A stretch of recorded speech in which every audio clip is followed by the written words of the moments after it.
আর এবার নজর রাখবো টাকা পেয়েও বাড়িতে অনীহা। বাংলার বাড়ির প্রথম দফার টাকা উপভোক্তাদের। টাকা পেয়ে বাড়ির কাজ শুরু করেননি অনেকে, আর সেই উপভোক্তাদের বাড়িতেই এবার খোঁজ খবরের নির্দেশ।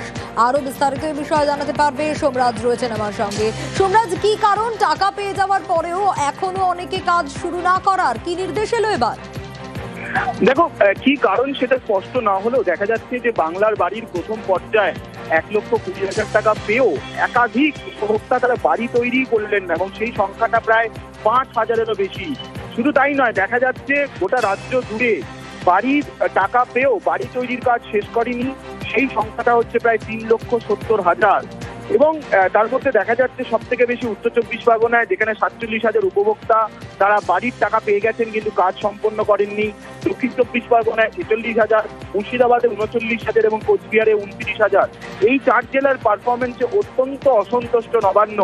রাজ্যের মুখ্য সচিব মনোজ পাল নির্দেশ দিয়েছেন ইতিমধ্যেই যে বাংলার বাড়ির প্রথম পর্যায়ে যেখানে 1,20,000 টাকা দেওয়া হয়ে গেছে দুটি কিস্তিতে, সেখানেও কেন উপভোক্তারা বাড়ি তৈরি করার কাজই শুরু করলেন না।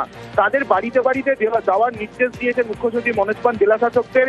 শুধু তাই নয়, বাড়িতে বাড়িতে গিয়ে কতদূর অগ্রগতি হলো বাড়ি তৈরির কাজ শুরু করার, তা নিয়ে প্রত্যেক সপ্তাহ অন্তর অন্তর রিপোর্ট দেওয়ার নির্দেশ দিলেন মুখ্য সচিব মনোজ পাল 4টি জেলা শাসকদের। এছাড়াও বাকি যে জেলাগুলিতে বিক্ষিপ্তভাবে বাড়ি তৈরির কাজ শুরু হয়নি, সেই জেলা শাসকদেরও প্রয়োজনীয় নির্দেশ দিয়েছেন মুখ্য সচিব মনোজ পাল।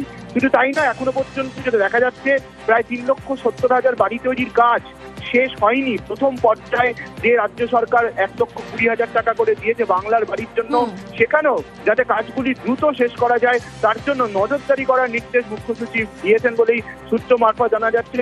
এবং যেটা দেখা যাচ্ছে সব থেকে বেশি বাড়ি তৈরির কাজ শেষ হয়নি, অর্থাৎ শুরু করেও শেষ হয়নি, সেখানে সব থেকে শীর্ষে রয়েছে দক্ষিণ চব্বিশ পরগনা জেলা। ফলত সব মিলিয়ে রাজ্যে এখনো পর্যন্ত 69% প্রথম পর্যায়ে বাড়ি তৈরির কাজ শেষ হয়েছে বাংলার বাড়ির টাকায়।